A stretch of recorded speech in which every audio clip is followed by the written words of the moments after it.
Thank you very much. Jeremy and I just met. We're old mates now, about 20 minutes ago, and we're doing a video because I think this is going to go on for a few other people to have a look at as well. I'll just do a quick background about me. My name's John Lynn. I'm a retired teacher, and I'm going to take you on a little bit of a journey, what I did. Just put your hand up if you can. Just let me know if you're an engineer or someone who has an IQ of 300 or something like that. I wasn't sure who I was going to meet down here.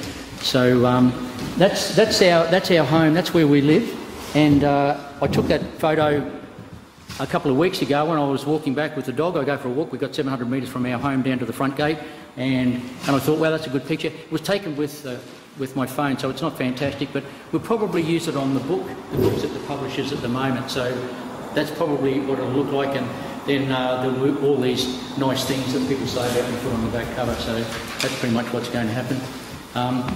Everyone got a fly here for turning up here, and I had a bit of a read of it, and I thought, wow, I better meet this guy. I can hardly wait to hear what he's got to say. And I haven't run through this. This is the first time. I do go out and do talks on energy efficiency, but this is the first time I've done this. Trevor asked me to... Oh, we're just going to get the sound. Yep. Trevor asked me to just talk about my home, but I'm going to go through and show you basically the process that I went through to get where we are now. So my background's in education, so I do things in a bit of structure. As a teacher, I'm going to tell you what I'm going to tell you, and I'm going to tell you. So basically what we'll do tonight, or this afternoon, or what is it, the evening, the structure of this, we'll have a look at the location, the topography of where we've built, where our home is, and the challenges that we faced. What got me started, that's probably important because everyone sitting here at some stage wasn't or didn't know about this stuff. Something has happened to bring you here, and I do go out and talk at libraries, different places and other places. I did a talk down the Gold Coast recently, and people who turn up to those venues, to those events, normally know a little bit. And I always say when I go out to a library, I've done a few of those, and I've got a few more coming up in the next few weeks, that there could be 60,000 people sitting here, but you guys are here and they're not. So there's a big difference between the knowledge that you guys already have. You've already started on a journey, and I'm going to take you on a little bit of a journey that we went on. I have to do it pretty quickly because it's about a quarter of a century long, so I'll condense it down to about half an hour. Okay, so what got me started? That's the first house we're going to have a look at because not all houses are the same. Then we'll talk about a cottage, which we call a cottage now. It's actually not a cottage, it's a shed that's beside our home, and we used to weekend in that when we first moved out. And the next one is called the shouse, and that's short for shed house because I don't like to brag, but I moved our family out of our nice comfortable home into a shed, and we lived in a shed for 18 months. And then of course we built the house, and of course they got better every time I did something. I learned a little bit more, and we just got better and better and better. And then I'll have a look at the energy, what energy sources we use, and the thermal stability of the home, because that's pretty important. That's what got me started on this in the first place. And then we'll have a look at some stats of our place and also the advantages.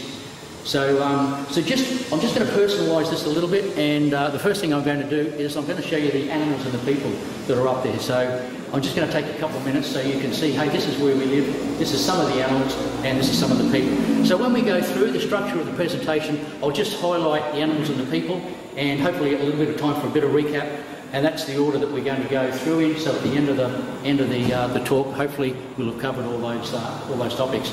So that's our place in the daytime. That's looking from almost the same position, and it's a lovely place to live. My wife and I have talked about moving somewhere else, but every time we look, there's just nothing any better. It does have its challenges, which I'll show you some of those in a moment. On the right-hand side, the people on the video won't be able to see that, but that's the cottage, and over the hill is the shouse. You can't see it from there. Okay, that's looking out our lounge room window. We see creatures like that, and lots of them. And we also see magnificent animals like this, and they'll be turning up at our place very shortly because it's breeding season. And that's my oldest daughter. She's just moved back from Canberra and working up this way now. So that's from our front porch, just looking down to the driveway, which is 700 metres and goes out through our gate across the creek to get to the road. We also get these guys there as well. They're not as welcome, but we get all sorts of different ones. That one you don't want to be mucking around with. And we get these guys. We've got 3 of these that are standard, issue on our property. And he's the smallest one. The biggest one's nearly 7 foot. and the other one's a little bit smaller than that.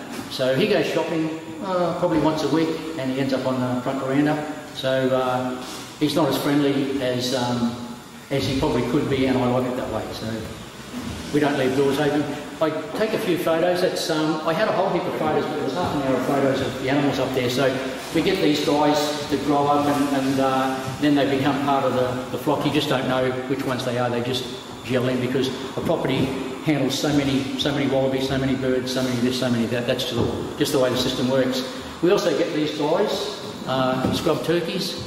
That's a common name, or bush turkeys, or they're also known as Caligula.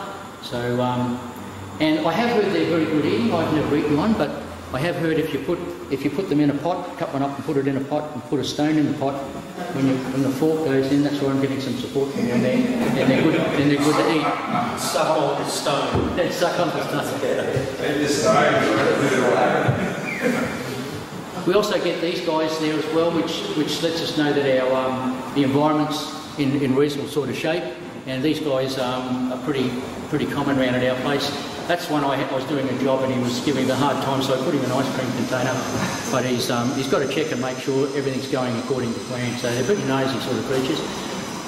We also get these guys doing some calisthenics or whatever you call it, some stretching on the windows every now and then. Of course, the back windows with the lights on, it's just it's prime shopping for these guys, prime real estate. I didn't take that photo. I pulled that down from the net. I couldn't find one that I'd taken. That's a Stony Creek frog, and they are peculiar to our area. They don't exist anywhere else in the world, only where we are. So a magnificent little frog. The ones that we get up around our area are a little bit browner than that, but they're only found in Stony Creek, nowhere else on the planet. We also get these guys. That's our front gate off in the distance, and he's just on his way down to the creek. I call that shot a skink in the sink. We get lots of those. Good shopping on our back wall. And we get the very common creatures up our way. We have got platypus up there. I was going to have a whole heap of photos of animals there, but that's not why we're here tonight. And we get the uncommon as well. So I'll let you look at that for a little while. And I've only ever seen one of those in 25 years. That's a bit bizarre. The butterfly house at Bribey Island has several kinds of there, pretty large ones. Yep. And here's another guy that's a bit had trouble getting him in focus, and you've got to move fast because they don't stick around for too long. That's a very strange creature as well, stick insect. And we also get wild dogs up at our place as well. And when they end up growing into their collars, they're part of our family. So that's our family. That's about the size we were when we moved out, and we're a pretty normal sort of group, I think. Pretty normal sort of family. But what we've done is a little bit, especially 20 years ago, it's not quite that normal. We moved out from suburbia and we moved out onto a block of land and we roughed it out a little bit out there. But we've never been sorry. It's been a fantastic adventure, and I'm going to share some of that with you now. Okay, of course the girls don't stay the same size forever. They've all grown up now, and that's a photo taken fairly recently, so everyone's pretty much moved away and we're still happy living out there where we are. Okay, so that's the animals and the people. So the next thing we're going to look at is the location, topography, and some of the challenges that we have living out there, because it's not the same as living in suburbia. However, having said that, everything that we've done up there, as far as the house is concerned, you can do in suburbia. We've done nothing any different. That's the top left-hand side. I'll just, for people who might see this on video, won't be able to see the red marker, but that's our block there. We're 156 acres, and we bought a state forest there. There's 4,200 hectares of state forest behind us. I moved out there because of a deal I made with a 12-year-old boy, believe it or not. And that was 50 years ago, and that kid's here doing a presentation right now. So that was a deal, and so that's where we live just there. We're 700 metres from there to our front gate. That's coming in from the east. I think that's a shot that I would have pulled off the internet, and same as that one. So we put the dam in 2009 because we had a big fire that went through there. Unfortunately, don't get me started on that, but it destroyed a lot of old growth trees, and we haven't seen or heard a koala out there since 2009, which is very disappointing. But anyway, there's other people down south just recently have fared a lot worse than that. The main, well, it's not a main road, but the road that goes out to what we call the Day area, that road is Stony Creek Road, Fletcher Road, and if you travel on the other side of the road and go a couple of kilometres, you'll end up at the Woodford Folk Festival. But that's the road that goes into our place, and it's very nice to, when you get to that spot, to say, hey, it's really good to go home. It's nice to go home. The crossing over Stony Creek is, that dried up. I only took that a couple of weeks ago, and that's the third time that the creek's dried up since 1932. So it's pretty rare. But we do get water going over the crossing, and that's a no-go zone for that car. That's my wife's car. Because the council engineers, in their wisdom, have a lower area over there, even though I pleaded with them on site not to do it.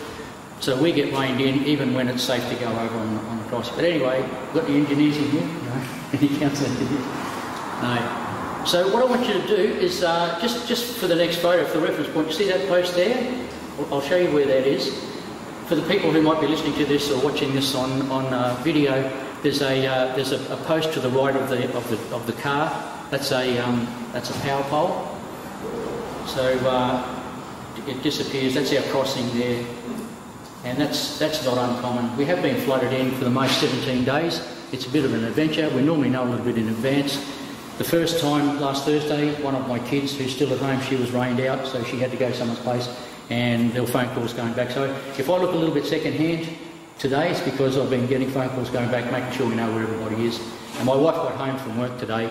I'll stay down in Brisbane tonight, but I think everyone can get home, so that's good. All right, so that's basically our place, and that's where we live. It's the dam we put in 2009. It's a great place to live and a great place for our kids to have grown up. And just looking at that photo, I just marvel at what we've done over the last 25 years. And we've been busy, but you just don't realise how much we've achieved. We've got a little bit of undulation on the block, and that was a practice for a billy cart race. We had 1 million people out there, and there were a few crashes, but nobody caught on fire. And the kids all had buggies when they were growing up, because I'm a bit of a petrol head. As you can see, everyone gets a buggy, including me. The only person in the family who didn't have one was my wife, and she used to go for a run with me. And as I said, it was a great place for the kids to grow up, and obviously for the dog as well. And for me too. Does anyone remember the banana splits? Yes. Yeah, when I was a kid I wanted one of those, so I thought I'm going to get one, so I had one for a few years, and everyone who came out to our place, we went for a bit of an excursion, and we'd end up in the creek, and it was just a bit of an adventure for some people who haven't been on one. All right, so we'll get started. What got me started on the home that, or building the home that we did, was the home that we lived in. When we got married, we lived in a place just north of Brisbane. I won't give you the address because it's obviously someone else's home now. So this is the first house we're going to look at. This is basically what got me started. This home is on the north side of Brisbane, and my wife and I had just been married. It was like a Fred Astaire movie. We moved down to Brisbane, and we were going to live happily ever after there and raise a family. And our first child was born, and that was supposed to be her room where the window is, but that's the western wall. And I think everyone who's here knows that's not a good idea. And if you have a look at how much thermal mass is on the outside of that building, you will know that it's going to hold a lot of heat. And inside that home, in the summertime, it could be over 40 degrees. And it was hotter inside than what it was outside. It got up to over 43 degrees, 42, 43 degrees one summer, and it was like that for a few days in a row, and it's just disgraceful. We used to spend a lot of time outside. As a matter of fact, the only complaint my wife has about our new home is that we don't go outside anymore because our place is better inside summer and winter. That's the backyard, and that's the western wall, and that's a shed I transplanted, and I'll talk about sheds in a moment. So the home was orientated pretty correctly, quite well. It was basically facing north, but it had a lot of other issues. And this home here, it would have cost an absolute fortune to have retrofitted it. So some buildings you can fix and some you just can't. And this was one that you probably couldn't without a huge expense. Here's another piece of the story. The shed behind the shed in front We were actually only 4 square metres under an industrial coverage. I put another shed outside the house, which I'll show you in a moment. But that shed in the backyard there, behind the red shed, that was there when we moved down. This one I transplanted, the red one I transplanted from Ipswich, from a place I had there. And that shed down the back there was cool in the summertime, and our house was hot. And that's what got me thinking, what's going on here? And I went to some other people's places, and their homes were cooler and ours was hot, and I thought there's got to be something in this. So things weren't the way they were now, the internet wasn't what it was, and so I got a whole heap of books. A lot of them sent me in the wrong direction, but you live and you learn. So that shed is part of the story as much as the house is. So I put this shed down the side to stop the northern sun from hitting the house, and it did reduce the internal temperatures a little bit. And another little trick, I used to go out when the sun went down, I used to hose the roof down so the latent heat of evaporation would take some of the heat away and it reduced the temperature inside. So that was also a good trick as well. My wife said I was going to destroy the what do you call it, the view from the road, the presentation. I didn't think it had any street presence to start with, so we didn't lose anything. Anyway, we pulled it down because it wasn't approved, and what we had to do to get it approved I wasn't prepared to do. So we pulled it down and we transplanted it, put up on our property. I do like sheds, I'm not allowed to build anymore apparently. So we sold that, but before we sold that we'd already been up on our property and we'd had a little adventure up there, and we had a barbecue, and we'd already worked out where the wind eddies were, where the cold air came. This was 3 years and we worked out where we wanted to build. So we didn't just go up there and say, hey, this is a good spot. We did a little bit of homework and we camped out and we worked out where we were going to be. That was the only building that was on the property at the time, and it was a bit of a doer-upper, and my wife said, no, can you build something new? I said, oh, all right. So we did. So the first thing that we built, we called the cottage, and it wasn't a cottage then, it was just a shed. And when we built the cottage, I knew nothing about anything. I knew very, very little about anything. So the shed was just plonked in a spot where we thought it was a good place to put it, and that's what we did.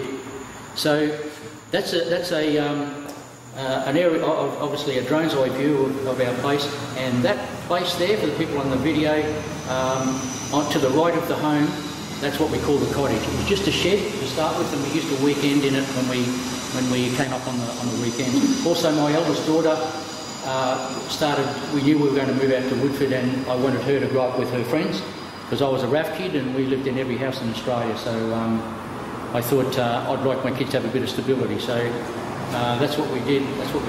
And I'll come back to this photo. That's the house over there.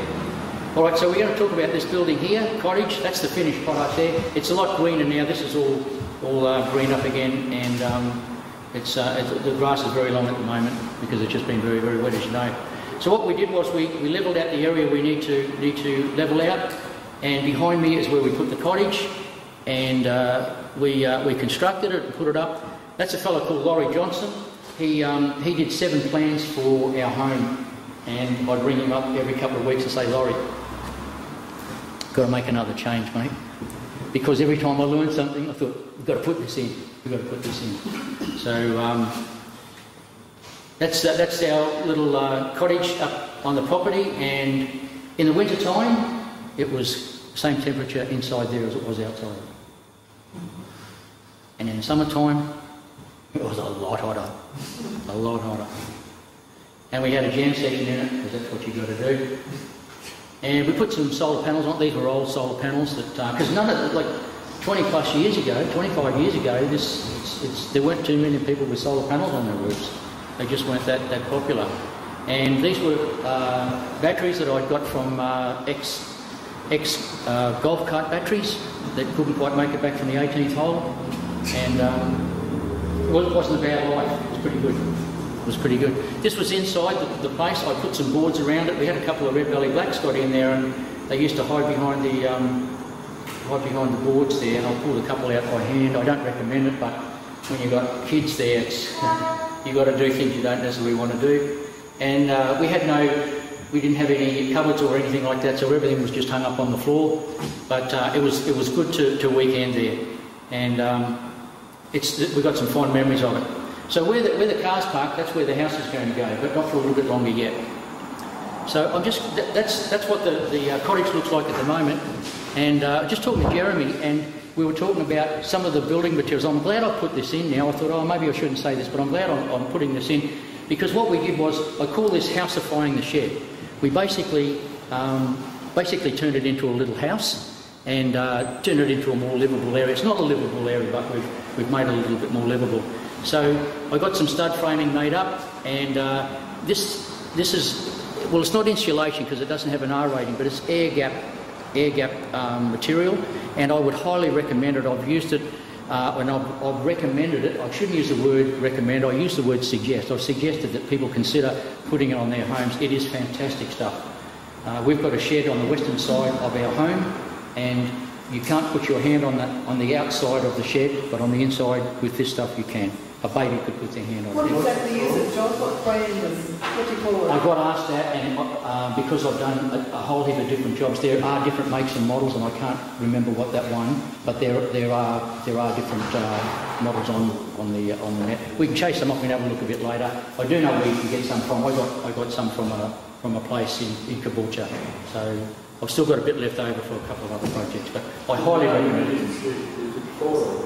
It's a foil, yeah, but it's got air in between it. What thickness? It's about because the heat's got to transfer over, and there's no conduction, there's no convection, there's no transmission.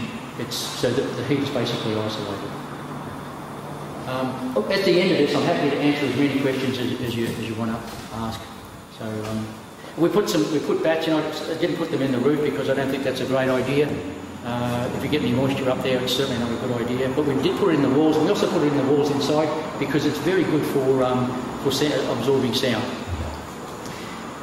We bought a second-hand kitchen that was someone who had a perfectly good kitchen wanted to upgrade, and we thought that would look good in here. So we worked out where all the pieces went. We put it in, and so that's pretty much what the cottage looks like now. And I had a lady, actually, she rang me tonight. She's a photographer, and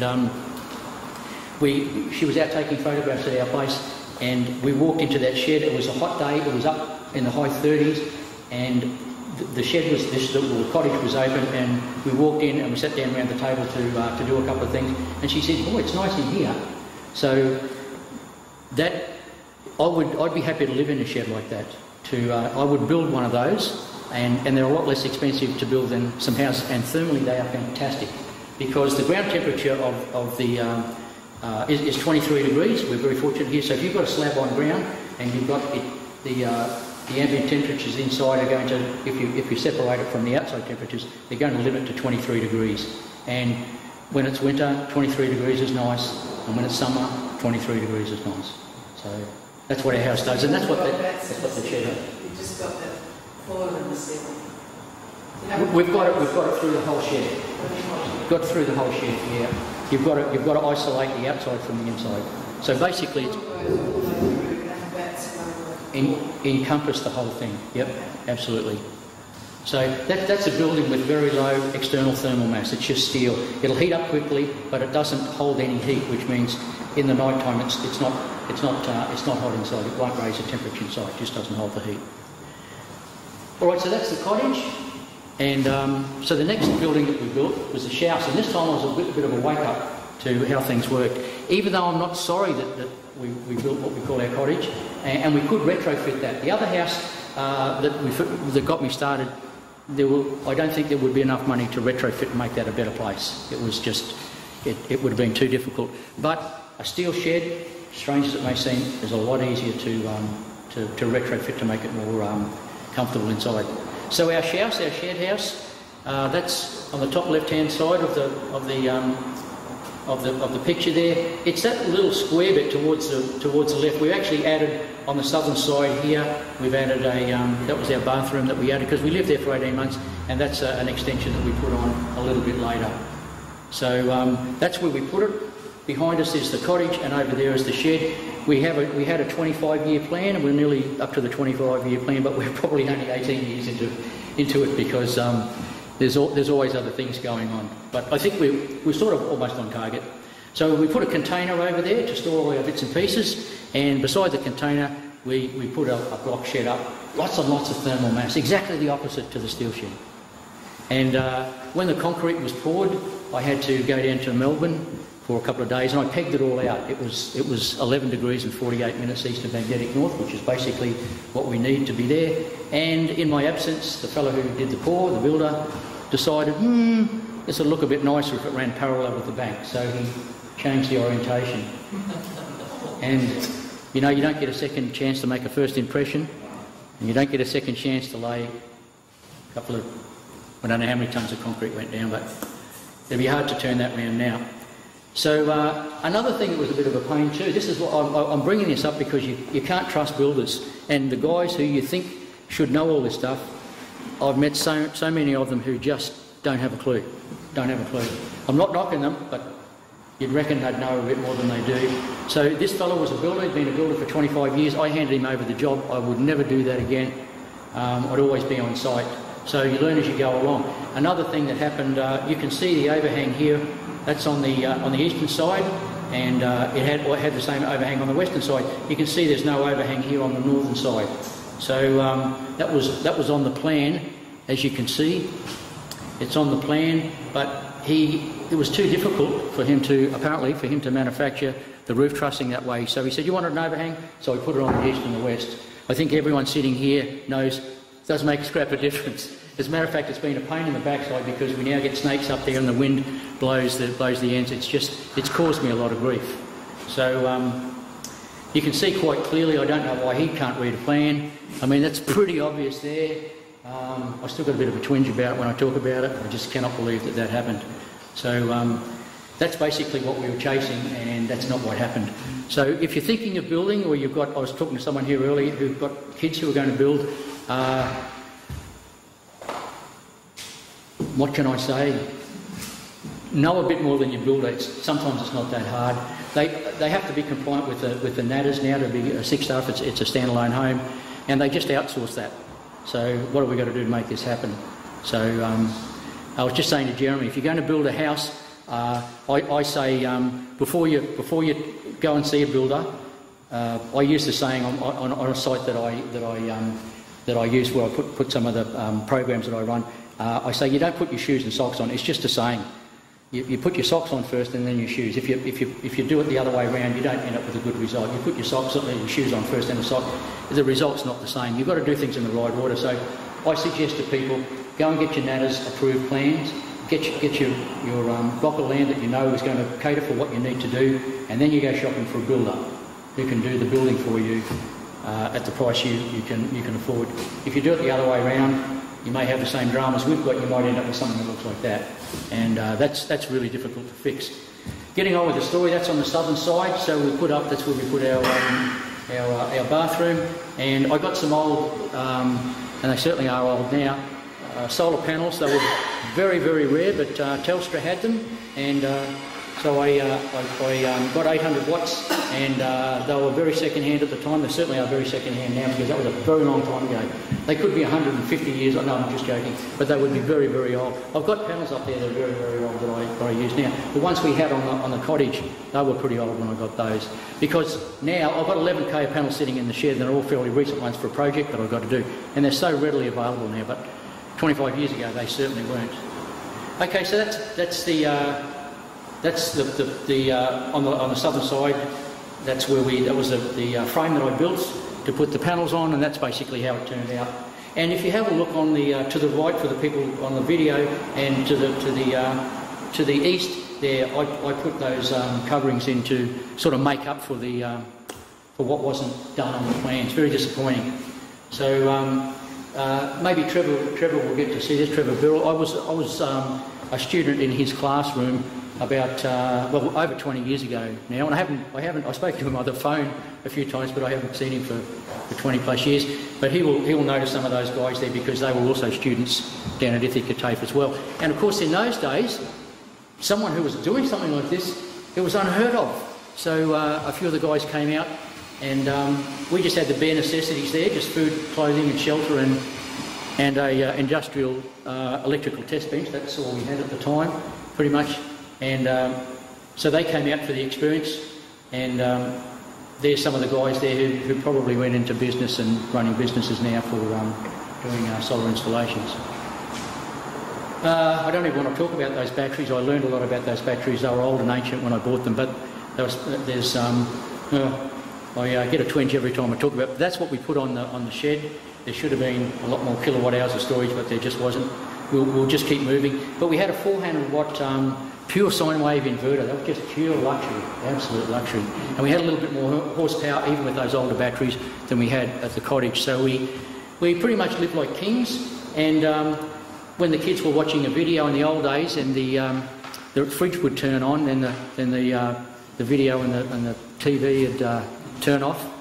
And I was going to say, but I'll add this because it's all good fun. We used to have outdoor movies at our place, and I would work out how many watt hours we had that we could afford to spend for the night to run a movie. So the movie that we were going to watch, I had to work out how long it was, and so you're sitting there with your calculator working out, why are you doing this? Why can't we just watch the video?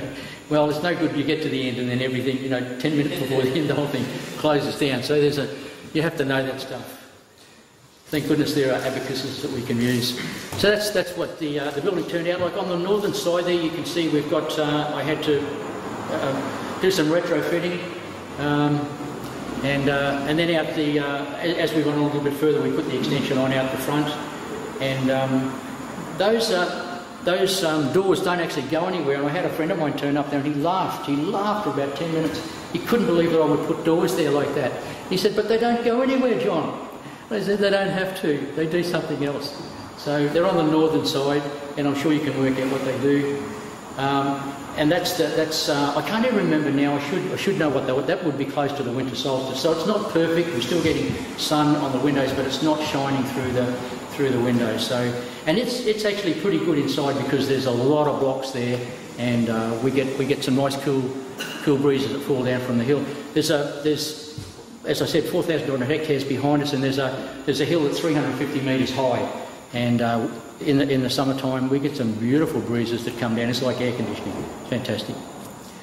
So that's basically what it looks like now. That's back to modern times. And we use it to put machinery in. Of course, we had a jam session in there. Quite a few people around. And so that's what it's like. All right, so now we get to the house. I better check my time. I better get moving. So that's the house in the middle there, the one with the panels on the top of it. And that's where it was to be built. Everything's all worked out and organised. That's the slab we put down, and we had a choice between putting a waffle pot on there, or these were actually dug into the ground, and we went this way. Excuse me, we went this way for a reason. The reason was we would get Mother Nature do more of the heavy lifting to control the temperature inside our home. So it cost a bit more for concrete, but it's a lot nicer inside now. So it's less expensive to do it the other way. But if I was building again, I would do this all over again. So the slab went down, and we waited for it to go off, and we waited for the 28 days for it to reach its proper MPA rating, and we waited and we waited, and we lived over in the shed, over in the background. There we had another one on the way then, and then it started raining. 108 days, and then it started raining. And the day that the bricklayers turned up, we waited for a particular team. I had a mate of mine who had worked in the industry. Well, he worked with, I can say, A.V. Jennings for about 20 years, just short of 20 years. And he worked in an office with three other guys, so there were 4 of them, and they used to hand over a house pretty much every day. I think Bruce told me the best he ever did was 33 houses in 1 month. And the house, I call it our house from hell, that we used to live in, was built by the company that he worked for. So Trevor said in one of the comments that he made, I think it was for the book, he used the term rental lemons in the suburbs, and it was even worse for us because we actually bought the place. So anyway, it did rain and it did rain and it did rain. So we had to run we needed power over because we were there for 18 months, and it didn't stop raining for a long time. That's don't worry, no one's going to get electrocuted. That's a 24 volt DC generator, so it's all good. We're all safe, but we couldn't run a gen set too close to the house because you just don't want the fumes there with the kids. So you can see it's pretty wet out there, and the bricks have got to dry out. Eventually it dried out, hallelujah, dried out, and we started building, and the bricks started going together, and the brickies turned up, and they did a fantastic job. And the house went up, and it looked better and better every day. So it's double brick, is it? It's double brick, yeah. There's 27,700 bricks inside and out, so when the temperature's pretty stable, it stays stable. But I'll show you the performance in a moment. Yep. So the day we're putting that truss up, that's actually Bruce Moore up there, and that's me, the weedy little guy there who's very fashionably dressed. It was 43 degrees that day, and we had 5 days of very, very hot weather, but we had to get this up because we had I had to run on schedule. So I said to Bruce, he'd finished up with ABGs, he'd gone into business on his own, he had a bit of interim time. I said, it was funny because he finished up on Friday, and I said, how about you come and work for me and I'll work for you. So he helped me with the project, basically took over the project because he knew all the guys, he had them in his back pocket. He was a project manager, and I laboured for him. So he pushed me pretty hard. He said, come on, we've got to get this done. So it was great. Originally we were going to have clerestory windows on it, but we couldn't find someone. You can see it in the plan there, and that's actually to the north there. But we couldn't get anyone to engineer it, and I tried really hard. But sometimes you've got to make some compromises, and that's what we did. So we ended up with those trusses. I just thought I'd show you that because when you do build, if you are going to build something yourself, it's a lot of fun. No, it's not. Actually, if you're not allowed to mention the word mullions in our home, I still get a. What year did you build? We put our plans together in 1999. Actually, I probably should mention this. This was before 2003 when the Natters ratings came out. So my father-in-law lived next door to a fellow who had a BERS program. A few people know about that, the ratings. There's 3 programs, Accurate 5 and BERS and so forth. I can't remember the other one at the moment. Anyway, it's a program that you have to put all this information in on your home, and you won't get approval to build a home unless it comes up to a 6-star rating. At the time, it's a rating out of 10. It's called a Natters rating. And we can talk about that a little bit later. That's something that if you're going to build, you need to know about that. If you're building a multi-storey, it has to be a 5-star rating. You won't get approval unless it's 6-star. Up until 2003, I read a government report once that said most of the homes that were built in Australia wouldn't even get to a rating 1. Ours went off the scale at 9. It only went up to 9 then, and ours went off the chart. So I don't really know what ours is. Probably could have it done again. It's not fantastic. It's not a passive house, if you know what a passive house, but it's a passive solar home, and it performs well because we don't get the extremities in temperatures where we are, generally speaking. It happens occasionally. The last time we had a frost was nearly 20 years ago. So, and I took photos of that. I put up on one of the courses I've got. So, record everything, document everything. All right. So the house eventually did get built, and we moved in. We actually moved in a little bit earlier because it was really, really cold in the shed because we didn't have a ceiling, and of course the warm air would just go up and we'd freeze to death. We had a fire in the shed which I very sensibly put in, and you had to be within 2 inches. Probably better inside the fire itself because it was a good idea at the time, but it just didn't work. Like a screen door in a submarine, it wasn't as functional as you might have thought. That was the plan. You can see there we've got library and a retreat and so forth. And I knew nothing about zoning, and so I went back to Laurie and we changed the plans around. That was the plan of the house we eventually ended up with, because it's important where you put the rooms in your home, what you're going to do with them. So depending on what climate zone you're in, the climate zone we're in, that was the best fit for us. We thought, and it's worked out very well. I'm very happy. I probably wouldn't change much at all. We might put a different door over here. That's one thing we do complain about. But apart from that, we've done quite well. So that's the whole building. This the little square on the northern side there, you can see that's our battery house. The standards now, that was one thing Trevor picked up in the book for me, which was good of him. I started writing the book 2 years ago, and he went through and had to read it and said, oh, you'll have to update the battery standards. So they came into effect in June, sorry, was it June? June or July, doesn't matter, about that time. Yep. So that's our battery house there, and I'll talk to you about what batteries we've got. We're going to go for a walk through that door now. We're going to have a look down the corridor. So that's where we're going to go now. That's walking inside the home. It's a little bit bricky. a little bit industrial, but hang a few pictures up. That's my lovely wife there who puts up with me, and she's run the distance, and it's certainly been an adventure for her. And she still appreciates having as much electricity as she wants, and also a flushing toilet, so life just gets better all the time. And now we've got 2 flushing toilets, it's fantastic. That's looking over to the kitchen. That's from the kitchen looking over into the lounge room. So why did you do double brick as opposed to chip block or a bezier block, you know? Because of the amount of thermal mass inside the home, what it does is it stabilises the temperature. So if we close the house up, which we do, we put snakes under the door so we don't get heat inside and out, or we don't get any convection, and that home will be pretty much 23 degrees. I'll go over that shortly, but if you've got a lot of thermal mass, internal thermal mass, it stabilises the temperature. So we had a fellow. Oh, actually, I will tell you the story. If I go a little bit over time, is that okay? Yep. I did have this in, and then I pulled it out because my missus said this is way too long. I've got too many photos, so I scrunched it up. We had we put on these things called tank vacs, and because we're into the energy efficiency thing, and Mother Nature uses atmospheric pressure to clean out the bottom of your tank. They're a great idea. You can have a look on our site. I think they're great. I only put good things on our site. So anyway, the fellow who puts them up, the authorised fellow in Australia.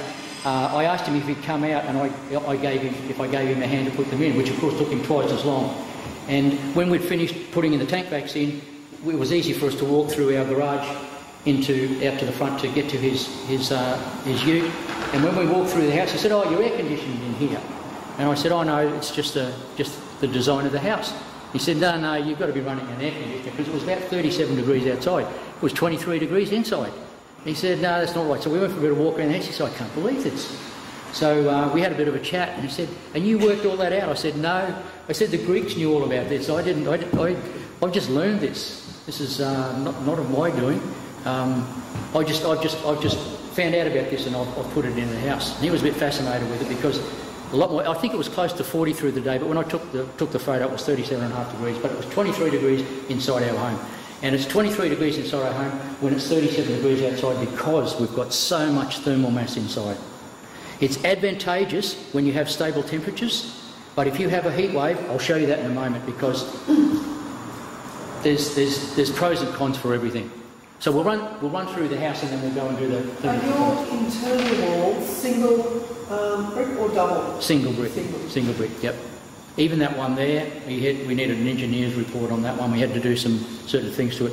They want a double there, but all the other walls engineered are okay to be single. Yep. That's looking into the lounge room. So, and it's a lovely place to live because it's the temperature's cosy there all the time. That's our family. Our retreat, I guess you call it. We have a TV down there, but we don't have free-to-air there. We only have that big screen TV for the to watch docos on, so we don't have free-to-air there. We do have a TV in the lounge room that we watch what the networks think is news, and but we don't really watch much TV at all. So that's on the eastern side. That's outside on the eastern side, so that's that window on the left-hand side there to the south. That's our bedroom over the other side there. I'm sorry I didn't whippersnip around there before I took the photo, but that's the way it is. So that's the eastern side, and the eastern sun in the summertime only spends a very short amount of time on that wall. So, and that's our western wall. The inside of our western wall there, that's a couple of mates helping me put up the glass doors that we had roller doors, and so we put up glass doors there. That's pretty normal. One guy drilling a hole and 2 guys looking, so that's the way. I think that's the way it works. So we've got no windows on our western wall. I did put a shed on the other side. I had an incident that happened, and I wasn't sure that I was going to be here for the long term, so I put in this shed on the other side to put a generator in, because I didn't know what was going to happen in the future, and I thought it would be a safe place to put it. And I would like my wife and kids to have stayed there. You can see no windows on the outside. That is double brick, because that's the outside of the home. So you need double brick to stop you getting dampness in. Yes, I have cleaned the shed up. It looks a bit worse than that a tone?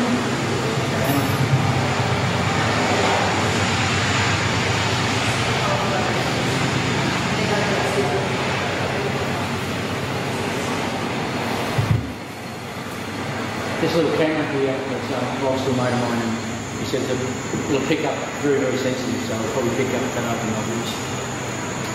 Alright, so that's the house, that's basically the layout of the house. Now we get into a bit more of the technical stuff. Alright, so when we built out there, we put in a standalone system. It was about 20 grand to put the power on, and it was 30 grand to put a standalone system on. So we put a standalone system on. And there was what they call a government rebate, or use the term rebate. Everyone here, I'm thinking they know about RECs, RECs and STCs and so forth. And in the book I keep saying, it's not a rebate, it's not a rebate. I do finally explain how that works. But there was I'll use the word subsidy when we went out there, $29,800 from memory I think was to put the system on we had. And I think we paid about close to $14,800 for it. So, so we've got 1.6 kilowatts of collection. It was up on the roof, and we lived on that for a goodly distance. Some of these photos were taken off old photos, because this is long ago before we had all these digital ones. So these are 35 mils that have just been scanned, so they're not super high quality. And we spent a lot of time on the roof. 4 times a year we would change the angle. We're about 11 degrees. We're just under 11 degrees, 10 degrees 48 minutes. Probably not perfect, but close to that. So it only moves a little bit to the north and back down again. And we did that 4 times a year for the first few years, then we dropped it down to 2 times a year, and now we don't do it again because it doesn't make a huge difference. The books say it does, but it doesn't. And nowadays, panels are so inexpensive now, you just put a couple more panels on. So that's our control gear inside, and the big unit on the right hand side, that's an EAR, Australian inverter. That's we get 2k out of that, and that's enough to run the house. We've never really wanted any more than that. We just can't cook, toast and vacuum at the same time. But you just have to do things, and you do learn to live within the capacity of the machines you've got. That's the battery bank that we've got. I was told they'd last 5 to 7 years. They're well into their 19th year now. They are starting to show so a bit of wear and tear. They don't have the grunt. There's 42 kilowatt hours of storage there, and we tried to cycle that only 20%. They were the industry standard back in the old days, and now of course there's all sorts of other lithium-ion batteries that are coming in. And I'll show you another set of batteries that I think are probably a good idea too. So they're lead acid. These ones here. I think there are better options now, but at the time that was pretty good.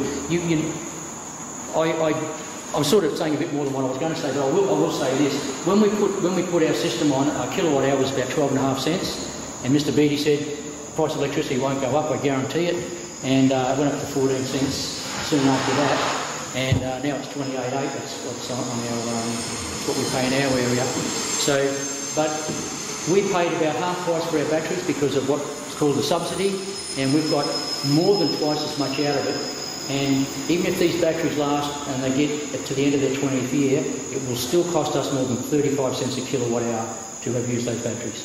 So I have people ask me, and should I get batteries, and what sort of batteries do you recommend? I say I don't recommend any, because they're not viable at the moment, financially viable. If you want them for other reasons, then that's fine, but as economically speaking, they're not worth it. We've got the best out of it that you can get. This I owe it to probably this gadget here. I've also got this up on our side as well. These are great. I spoke to the fellow who invented these.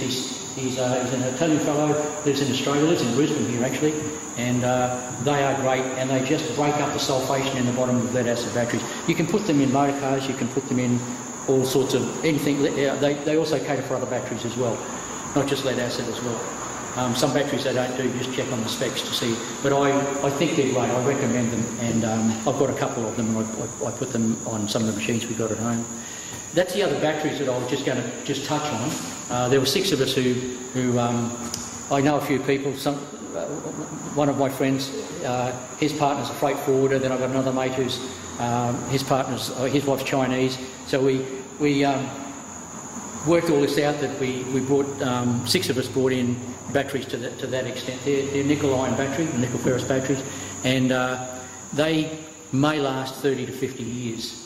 So it may not be in the best interest of people who sell those things for you to know that they have that sort of longevity. And you can treat them like a motocross bike. You can drive them pretty hard, so you don't have to cycle them just 20%. You can give them a good thrashing. I do know of a young fellow who's using those in the suburbs, and we'll just see how he goes. He's had his up now for probably 2 years. I know another fellow who's he's probably done 8 years now with these batteries. They're not acid. They're an alkaline, and you need to change the change the electrolyte. Sorry, I couldn't think of the word. About every 7 years, but certainly under 10 years, and then basically they run again like a new battery. So I can't recommend them. I don't know enough about them, but they are one. I bought those to do a project. So anyway, just thought I'd mention them because not many people know about. I did with Trevor up a couple of years ago, and I asked him about batteries, how long they were going to last, and he was I think he was interested that we had got at that stage 18 years and we're still going.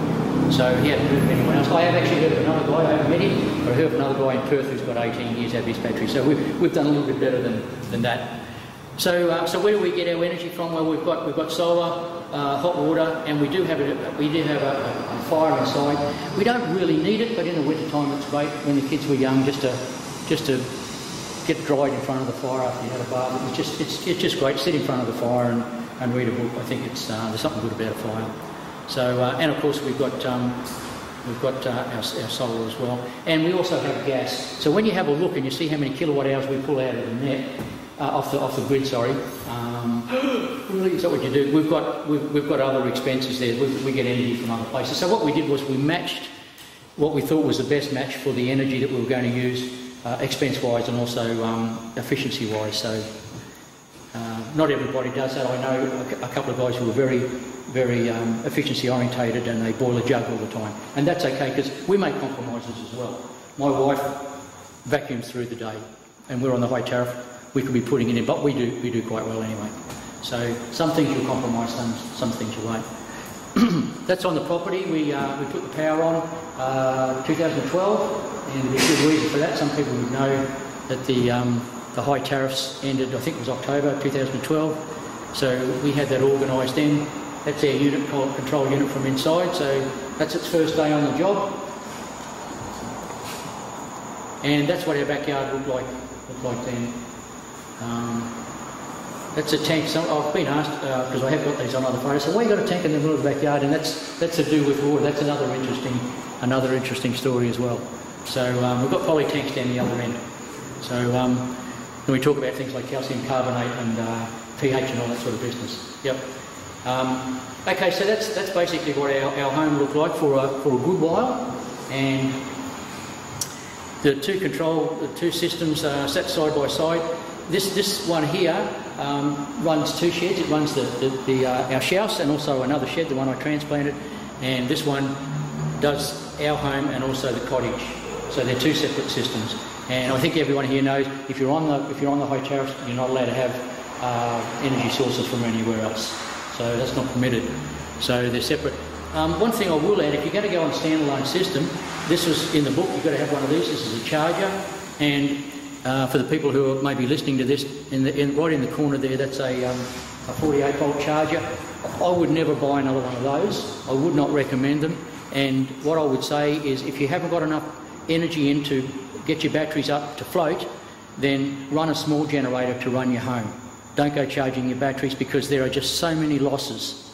Every time you change, there's so many losses. And, yes? I'm just curious why you went from off-grid to on-grid. Sorry? Why did you go on-grid when you were off-grid? Off-grid the whole time, weren't you? Alcohol. Yeah, because I'm married and... she wanted power. Yeah. I would have had... We had a bit of a chat about doing double brick on the outside. I wanted to have something lighter on the outside. I want to have very low thermal mass on the outside. But my wife wanted, like the idea of a brick home, and we're still married, living happily ever after, so happy wife, happy life. So that was the backyard, that's what it looked like. And then we had a hailstorm come through. And does anyone remember that? That wasn't a couple of years ago. And it was fantastic. And it destroyed roofs and who knows what, including 3 of our panels that were there, pretty badly damaged, and a few other ones got a few bullet holes in them. So they came off. Now, interestingly enough, the old ones that were there were pretty good. They didn't sustain any damage. They may have been in the right place. The 3 that got damaged were slightly to the east there, around this area here. But they had to change the whole system. That's the way the thing works. And we ended up with a 6K system. Now, when that was done, it was done a year before they changed the legislation and backdated the legislation. You could put over 133% of what your inverter would handle and still keep your high tariff input.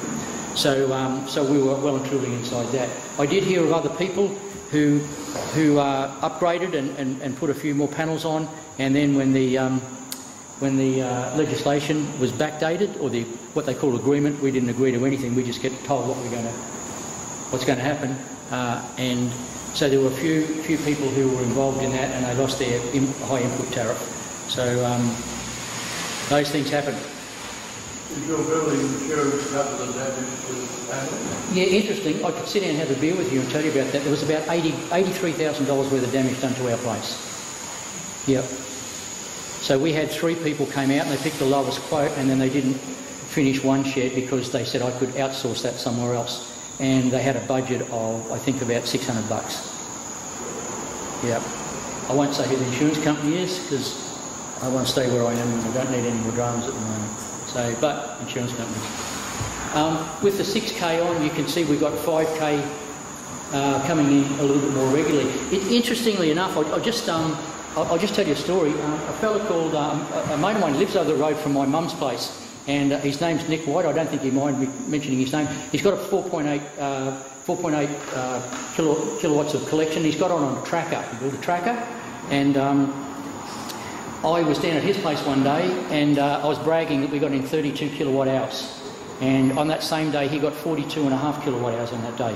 Interestingly enough, that's the best day we've ever had. And I thought, wow, that's a bit interesting. So even with our 6K system, we still haven't beaten that one day with 5K system.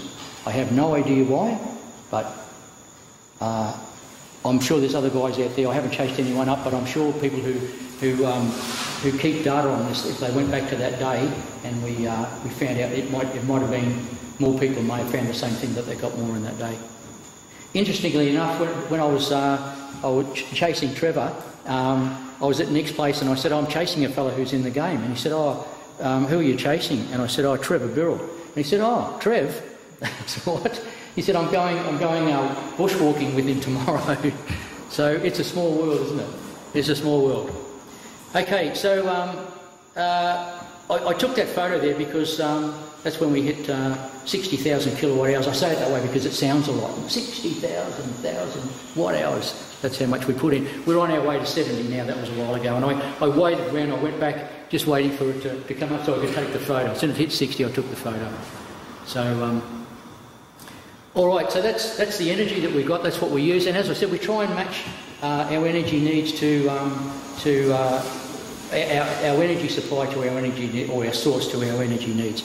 So solar's good for some things, and a combustion stove we thought we would put in there. We didn't, but we do. We always have a kettle on the fire. We've got a fire going. There's always something cooking on it. So thermal stability of the home. This is really, just put your hand up, just out of curiosity, if this is really the thing you're interested in. No hands, 1 hand, 3 hands, everyone. Oh, whole heap of hands up. This is one of the reasons that I sort of got into it. I wanted a comfortable home. So, okay, so that's the winter solstice. That's the shortest day of the year, and the sun is down nice and low, and the sun's shining through our northern windows and warming up the inside of our home. That's around the other side. That's the summer solstice. It's probably not, I don't think that was the exact day, but it's pretty close. Pretty close. And then back to winter again. And I've got photos, not every day. I don't have 365 photos, but you can see that the shadow just creeps down the wall and then back up again. You can't tell the time by it, but you pretty much know what the day is. So our dog knows where all the good spots are. So she's pretty much got everything worked out. In the summertime, she doesn't have to go walking around because inside the house is pretty good. You can pretty much lounge around wherever you want. You don't have to go finding a warm spot. And inside our home is around the 23 degrees. There it's 23.5, nearly 24, and that's pretty standard all the time. And that's because we've got so much thermal mass inside. So, but I will tell you this. I took that the other day. That was last week. Now I don't know whether you noticed, but we've had quite a bit of heat for a long period of time. That's the worst we've ever had in our house. The BERS programming said that our home shouldn't be any hotter than 27 degrees, and it should only do that for 3.5 days a year.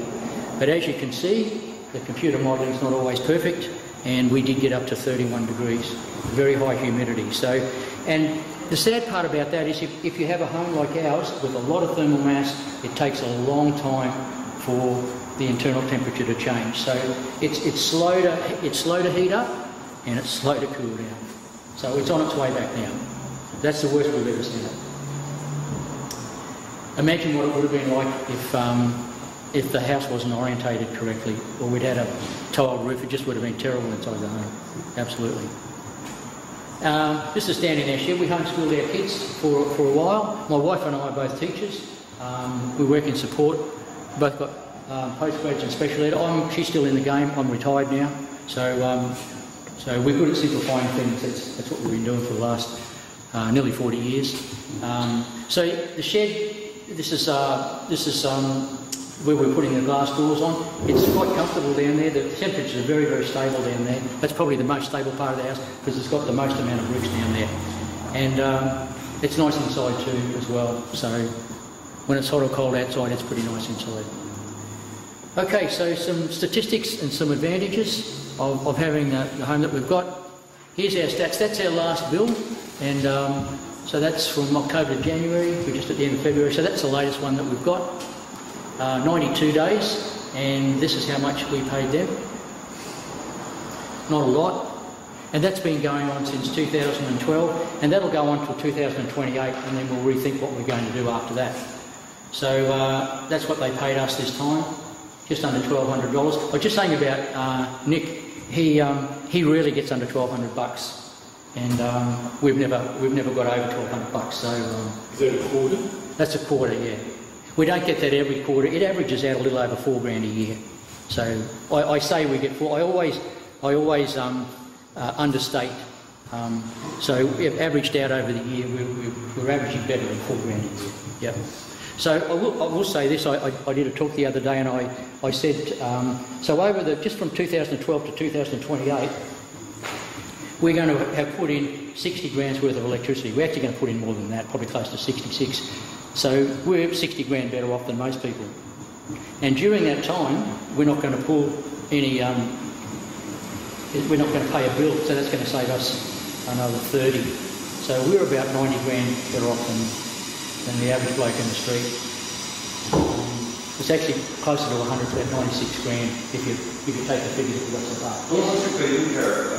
Feed-in tariff is 54. 54. Yeah, that's right. Our plan is to put in as much as we can and pull out at night. If you have a look at that, that's our average daily use. It's not actually our average daily use at all. There's actually two components to this, but you can see we're pretty consistent even down to 2 decimal places. So I was pretty happy to show this one here. So that's what we did last year about the same time. So the seasons when they're pretty consistent, we do pretty much the same thing. And the one that we got correspondingly last year was $1,178. So it's a percent difference. So we're pretty consistent doing what we're doing. I will tell you about the 2 kilowatt hours that we've pulled out. That's just what we've pulled from the grid at night. It's not what we use. We use about 6.5 kilowatt hours a day to maybe 8 sometimes, but sometimes less. Of course, that time of the year when you go away and have a bit of a holiday and you're not using any electricity at all, that helps with your stats a little bit as well. So that's not a true representation. So I think probably a little over 3. We pull about a little over 3 kilowatt hours out of the per day, and that's just done at night. Ideally, I mean, we all our lights are LEDs, and we do have a couple of fluoros still. And our biggest electricity consumer is our refrigerator, which is as energy efficient as we can, and it's got its own little spot where it can vent the heat very easily. So it lives in a lovely environment. The same as our inverters. Like the inverter I was talking about, the EAR, that's nearly 20 years old, and most of them fail 7-8 years. I was talking to a lady the other day, helping her out with something, and her inverter is not even 5 years old, and it's failed. So hers was outside. Ours is in an ideal, almost air-conditioned environment. So, and we could probably get through the night on 600 watt hours if we didn't use any electricity. Maybe we'll do it just for one night to check, but that's the average, about 3 kilowatt hours that we pull out from the grid. And inside our temperature, so we don't get a bill, we get paid, and it's comfortable inside our home. So they are the advantages. So here are the benefits. I thought I'd go through and I'll just say the benefits of learning about this. I probably haven't shown you a lot. I sort of thought everyone here would have a bit of an understanding, and I think you do. You're certainly miles ahead of most people out there, and of course of some builders as well. First advantage is we have good temperatures inside our home all year round. Our average daily cost is that. The infrastructure's cost us, but the amount of money that we have been paid for, our input is paid for everything, and then some. We get a bag of money every year. And another good thing about where we are probably won't make a lot of difference, but houses in the suburbs, they're energy efficient homes, rent and sell for more. So one of the studies that I've got in the book says that in Canberra, where it's been main. Like a matter, isn't it? Oh, that's a train, is it? Homes that have a 7-star rating as opposed to a 3-star rating are worth now, I've got to remember the figures, but up around 15% more, and they're worth about 7% more to rent. So they're becoming more desirable. I call them desirable residences. So when you know about this stuff, I could probably tell you this. My wife and I just bought an investment home, and they always say position. Well, position, and thermal efficiency. That was the things we looked at. And the place we bought is brick inside. It's double brick, but the internal walls are just plasterboard. But it's very comfortable when you go inside. It's needs a lot of work. So, but you can feel it's worth it. And I think as people wake up and EERs become mandated around Australia, they are in the ACT. My understanding is South Australia is going to come on board. I call them roadworthies for houses, and I think that's the way it's going to go. People are going to want to know. At the moment, you have to supply an EER if you want to rent or sell a house in Canberra, and I think that's going to happen around Australia. It's happening worldwide. I was at a do the other day, and I was talking to a fellow there who'd just come back from Scotland. He asked me, he said, "Oh, we're talking about different things," and he said, "Oh, what are these figures here?" And I said, "Oh, okay, I think that's what this means, and this is what the EER rating. They have a different name for it over there, of course, and so this is what it is at the moment, and this is its potential, because not every place can be fixed. Some things can't be fixed. So that's our home. That's pretty much the story." The design of our home is one of the reasons that we have the conditions inside our home, that we have the nice comfortable ambient temperatures. I'll just say with design you've got orientation, which of course is very important. You've got to get that right first time. It's very difficult to change, if it can be changed at all. The next thing is your placement of thermal mass. So there's four things that I think there's more than that, but these are the four major ones. Placement of your thermal mass, and of course having a tile roof. This house we've just bought's got a tile roof, but it is insulated on the top.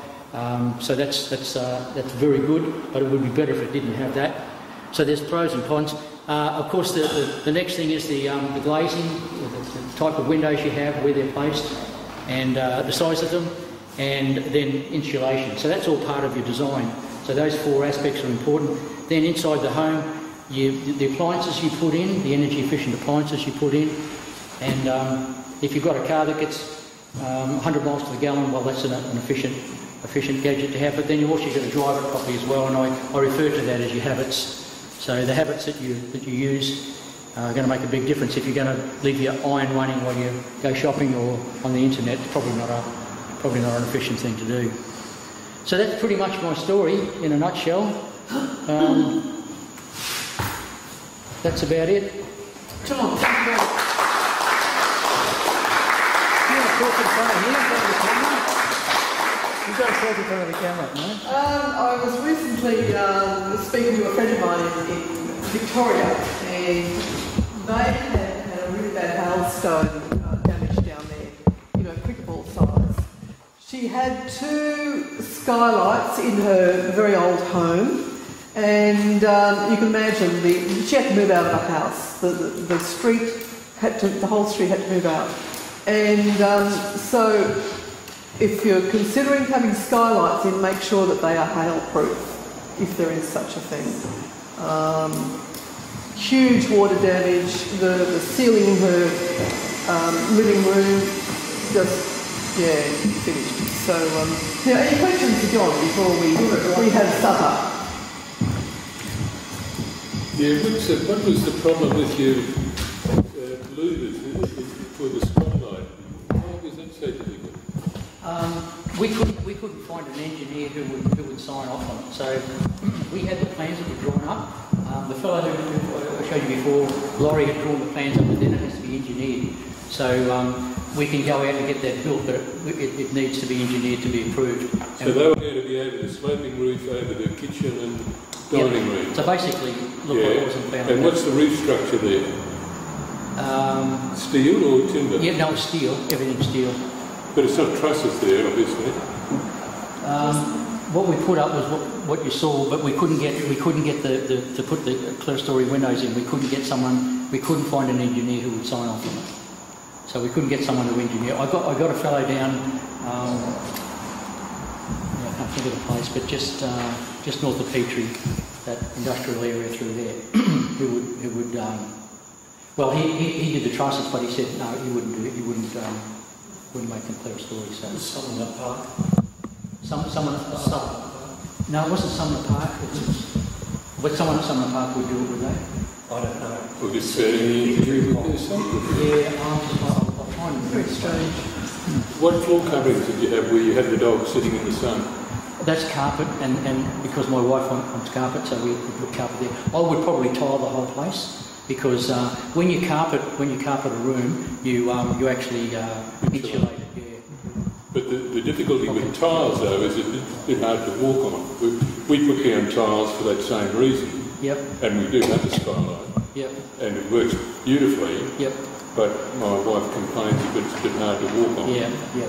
There's pros and cons for everything. The place that we've just that we're doing up at the moment, we're going to put tiles right through. We're going to be on site at 6 a.m. in the morning to shift 154 square metres of tiles. That's not the size. The house is smaller than that, but we're going to do 2 jobs. So in another place. So and we're just going to tile the whole thing right through. John. The cavity brick walls, the walls, are they all insulated in the cavity? No. They're not. No, just air in there. No, and it's. I don't think it's a over a long period of time when you get a lot of cold for weeks and weeks, or a lot of heat for weeks and weeks. It will make a difference because but the gap that's in there for our climate here, we just built for our climate, and it's quite okay. We don't have to put in the extremities. We don't need triple glazing and so forth because we just don't get those sort of temperatures. We were down in Tasmania at the beginning of the year. It was probably November or something, towards the end of the year, but it was still cool down there, and you'd build a totally different house down there. You certainly wouldn't do what we did up here, because I think the ground temperature down around Tasmania is probably around 14 degrees. So if you're up in Darwin, I think it's 30, 31 degrees. But where we are here in Brisbane, we're very fortunate. We've got a lot of good things happening here. And ground temperature around 23 degrees is very comfortable. Yep. The star rating, is that determined by calculation or by measurement? If you want to sell your house for something like that and you want to give a star rating for it, yep, you have to legally have somebody sign off on that. That's right. Basically what happened in 2003, there was mandated that every new home had to reach a minimum of 6-star rating. Standalone home was 6 stars. If you're building a 2-storey, double-storey building or multiple stories, it had to be a 5-star rating. There are 3 programs, approved programs. One of them is BERS. Another one's Accurate 5. Can someone help me with the third one? I couldn't think of what it was. Basic. Basic? It's New South Wales. I was going to say that's a New South Wales measurement, but this is Australia wide. So there's the 3. I can't think of what the third one is. My apologies. It is. Who's NATAS is the National Australia. Housing and Energy Efficiency Rating Standard. Yep. So that's the standard that you have to meet as a NATAS rating. It was brought in 2003. There are 3 approved programs. 2 of them we mentioned, BERS and also Accurate 5, I think it is. I can't think of the third one. They all have a rating now out of 10. When we did ours, it was before any of this was happening, and BERS only went up to 9. Now it's all standardised. It goes to 10. You get a NATAS rating out of 10, and you will not get permission to build if you don't have a 6-star rating. So you need to get a 6-star rating before the council sign off and say yes, you can do it. It's got a get out of jail free card, and if you put a ceiling fan in the outdoor entertainment area, you only got to do 4.5 stars for the rest of the house. Yeah, I can't make comment on that. Well, I was just talking to this gentleman here earlier, and I think I did say this to a few people. People do things back to. I think people do things back to front. Anyone who's thinking of building, I use the term. Your mum used to say, "Go and put your shoes and socks on." You don't put your shoes and socks on. You put your socks on first, then you put your shoes on. If you're going to build something, most people go out and they find a builder. He or she, whatever gender. Sorry, I've got to be right with that now. They're the last people you want to talk to. You want to have your NATAS rating under your arm. You want to have your land, and you know that your land will let you do what you need to do. If you want to put up a home that's 50 metres or 30 metres, whatever, you need to be able to orientate that correctly on your block. So once you've got your block and your NATAS rating, then you march off and you talk to builders then. So I think you get a better result if you put your socks on before you put your shoes on. Any other questions? Retrofitting a tin shed that's really hot. I mean, a 5-bay tin shed. Yep. The ceiling. What would you do? I do exactly what I did on. You would pull the roof off? No, we didn't do that at all. Are you going to put a ceiling in? Well, no, but we'd like something to be a lot cooler in that shed. Yep. So that air gap it works out roughly around $12 a square metre. So you put it in. We would be able to put it in after, even though you've got. Yep. As a retrofit, is it like you've got a portal frame shed? I'm thinking like you've got posts that hold it up. Yeah. Yep. So and have you got stabilising, or you've just got sheets on it? Sheets on it, yeah. So basically, if you put this, I just call it air gap. What about the roof, really? Yeah, you put it in the roof. I put it in the walls as well, because what it'll do is the steel will get very hot, especially where the sun's shining on it, and it just radiates that. It also transmits it as well. It does the 3 things that move the temperature around, and it doesn't hold heat for a long period of time, but you're probably there during the daytime, and I think the heat is a natural enemy of anyone in Queensland. So How do you attach it though? Yeah, that's what I was wondering. sorry, my hearing's not that good. How do you attach it to the I have nail there? Yeah. Do you have a space between the air gap and the no, just put it straight up on the steel, and you can glue it up. You can hold it up with you've probably got cross-hatching straps there, straps that stabilise the building. Yeah, just put it in behind that, and if you put it in. Just put it in behind that. Sorry. Just put it in behind that. That's not so easy. That's what husbands are for. That's what husbands are for.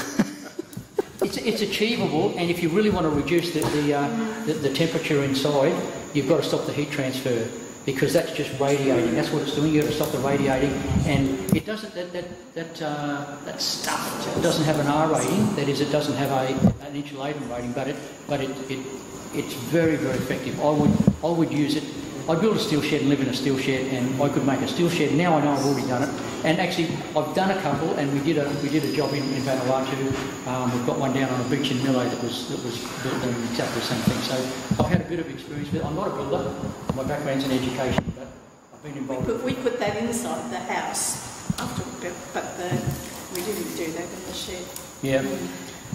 Question over here. You mentioned 31 degrees during a heat wave, but I lived in a house renovated with 30 centimetre walls, and we had the same experience. You know, it's fine for a few days, and then once that heat wave keeps rolling on, Yeah. you just cannot cool the house down. Yeah. Given what we're experiencing at the moment, which is longer and hotter conditions in South East Queensland, how do you plan to cope with that, given that you haven't, how are you going to get rid of the heat as those heat waves start becoming more frequent? Well, I guess you've got to, we can't change our home now. We've got a lot of thermal mass inside, and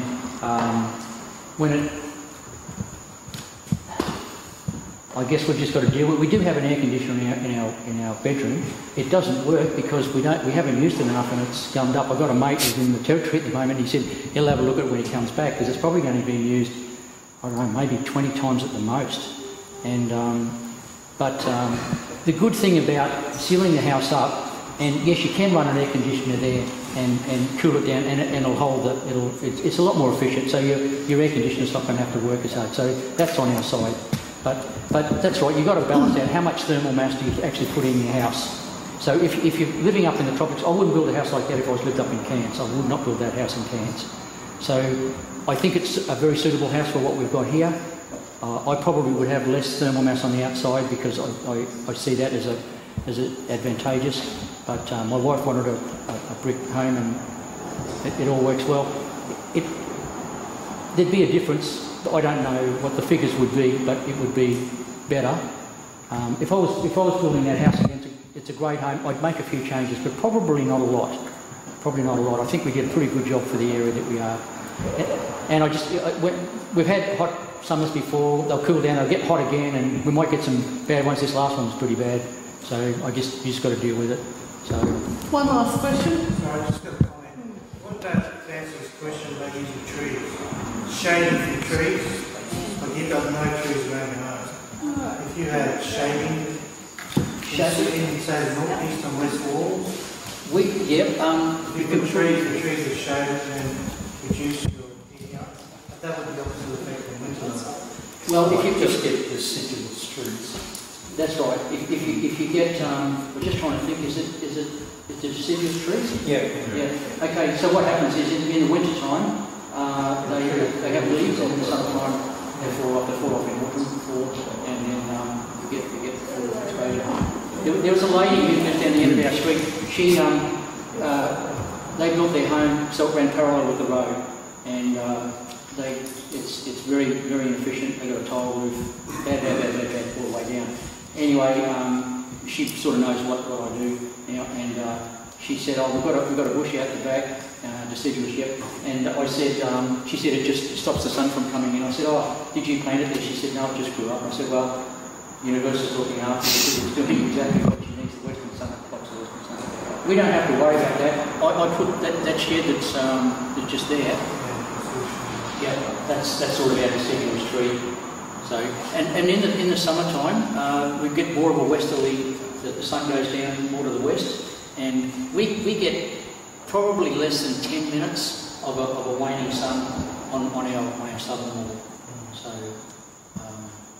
we were very fortunate that we could build where we built, and although you couldn't have built anywhere you wanted, we only had a few places. And originally, I won't go back, but there was a spot where we were originally going to build, but and we actually levelled that spot there, and but we wouldn't build there because there's no breezes, and there's no cool air falling off the hill. John, thank you very much. If you'd like to talk to John during supper, please do. Now, I sent around a clipboard before. Who's got a clipboard? Who filled it in? Hands up. Oh, good. Okay, that's lovely. Thank you very much. Do join us for supper, and John, thank you once again.